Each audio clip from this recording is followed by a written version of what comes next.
Eh bien bonjour et bienvenue une nouvelle fois sur l'espace dédié au site mécaniqueuniverselle.net, le site qui essaie de démontrer que l'humanité dans son ensemble évolue vers son ultime perfection. Alors je rabâche toujours le même leitmotiv, mais c'est parce que c'est la phrase qui me semble la plus importante pour l'humanité actuelle.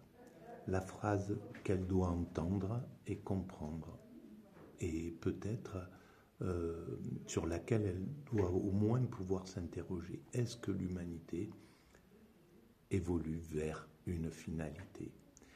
Cette réflexion a disparu de l'esprit de notre temps, et depuis, je pense, avant la dernière guerre mondiale. Elle a peut-être eu encore un peu cours au XIXe siècle, avec Marx, avec Proudhon, avec Fourier, avec des philosophes comme Saint-Simon qui s'intéressaient à l'évolution de l'humanité. Et puis, il y a eu 14-18, une boucherie, et je pense qu'à partir de là, c'est devenu marginal, cette réflexion, et puis même la philosophie de l'histoire est devenue problématique, je pense. Elle est devenue problématique parce que ceux qui faisaient des visées un peu lointaines, et sur une personne vraiment que je remercie, a laissé quelques commentaires sur la mécanique universelle, sur une des vidéos que je consacrais à la déconstruction, à Derrida. Et elle est en disant que, oui, Hegel, mais également le communisme, mais le marxisme, mais également le nazisme étaient des sortes inclus dans la philosophie de l'histoire. Le fait de vouloir imposer un Reich de 1000 ans, par exemple, eh bien, ça pouvait faire partie de ça. Et en réalité, c'est peut-être de ça dont je devrais parler, parce qu'en fait, j'étais parti pour lire quelques fragments de Diogène le Cynique, mais il y a une grande différence entre la téléologie. Alors la téléologie, c'est l'idée, c'est la réflexion sur les causes futures, sur la finalité des choses, de l'humanité, sur la finalité de l'humanité. Est-ce qu'il y a du sens, en somme? Et bon, selon ma théorie, l'humanité a un sens, une orientation. On construit, sans le savoir, le paradis pour nos futurs descendants. Donc, l'humanité évolue vers son ultime perfection. Et c'est pas pour rien que je dis ultime perfection. Et donc, le communisme, le marxisme, pensait à une universalisation des choses et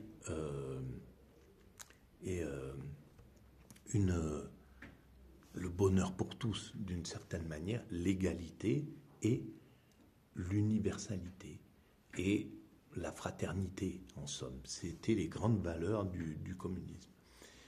Est-ce que c'était les valeurs du nazisme? Non, c'était le Reich, à mon sens, mais bon, il faudrait bien connaître, être un spécialiste de cette histoire. Mais c'était l'opposé, c'était un groupe humain qui devait arriver à cette apothéose, de devenir les maîtres des autres, qu'il y ait un système d'esclaves. Les Slaves, c'était dans l'esprit des nazis, c'était des civilisations inférieures. On voit bien le mépris qu'il avait pour certains groupes humains. Voilà, pour les juifs, les tziganes, pour les homosexuels, les fous, enfin ceux qui étaient considérés comme fous, etc. Et donc, c'est vraiment deux philosophies entre guillemets, deux façons de penser radicalement différentes. Une est celle qui va vers l'avenir, ce qui était peut-être trop avant-gardiste, le communisme, le marxisme, il était trop avant-gardiste et en plus il a été appliqué par des criminels, tout simplement parce que le peuple n'est pas fait pour gouverner de cette façon-là, en mettant un individu en tête de gondole. Un Staline, c'était, voilà, c'est le plus violent qui s'impose dans le groupe de ceux qui pouvaient devenir les chefs du Parti communiste, les chefs de l'URSS, de la Russie d'abord, enfin bref, et de pouvoir appliquer les valeurs du marxisme. Et en fait, ce qui aurait pu fonctionner, c'est si ça avait été une collégiale, un groupe, et non pas un seul individu.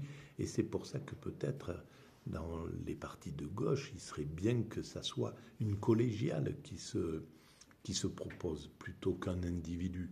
On n'arrive plus à supporter un individu, surtout s'il a voilà, il a ses propres défauts, hein, que ce soit le président actuel ou que ce soit éventuellement Mélenchon ou quelqu'un d'autre, n'importe qui. On voit bien la limite que ça pose, que ce soit un individu qui prenne qui ait toutes les rênes, quoi, la domination. Et donc la Russie aurait dû s'organiser sous la forme d'une collégiale avec un système démocratique qui permettait au peuple de pouvoir maîtriser ses dominants, parce que c'est ça qui fait qu'une démocratie peut fonctionner et qu'un système peut fonctionner. C'est quand le peuple a le pouvoir de pouvoir dire de pouvoir congédier ou de pouvoir maîtriser, neutraliser un dominant qui prend trop de pouvoir sur le peuple. Bon, voilà. Mais en tout cas,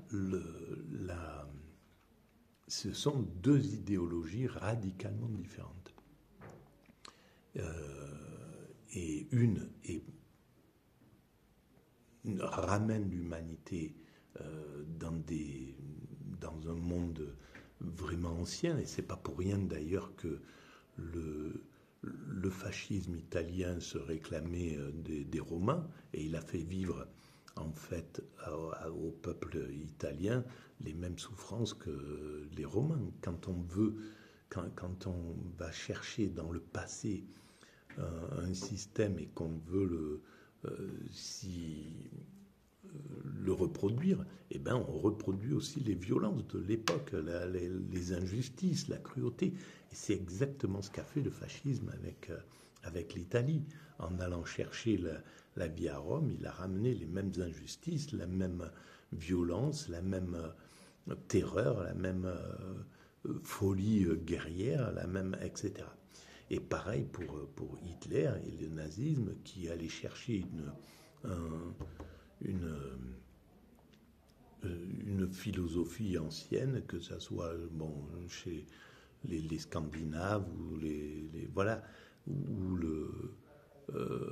la Grèce antique, les Spartiates. Je ne sais pas quelles étaient ses références dans les choses, mais en tout cas, il a ramené les mêmes souffrances qui se passaient à cette époque-là.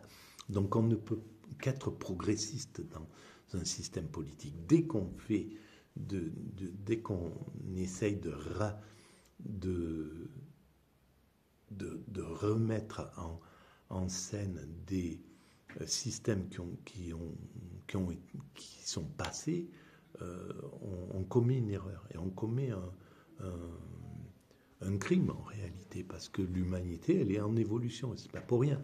Donc c'est les idées qui sont les nouvelles idées qui sont intéressantes pour les nouvelles idéologies, en somme. Peut-être qu'aujourd'hui les idéologies, elles vont vers justement le déconstructivisme, vers, c'est le wok, c'est tout ça. Alors peut-être que c'est excessif, peut-être que ça va trop loin, peut-être, etc., mais c'est ça qui est en ligne de mire, c'est ça l'horizon du monde. Le fait de réduire la compétition, le fait de diminuer l'idée du progrès à outrance. Ça s'appelle, je ne me souviens plus, mais bon, la réduction du progrès, la réduction de l'avoir, des choses, donc une sorte de régression. Bon, c'est ça maintenant dont l'humanité a besoin.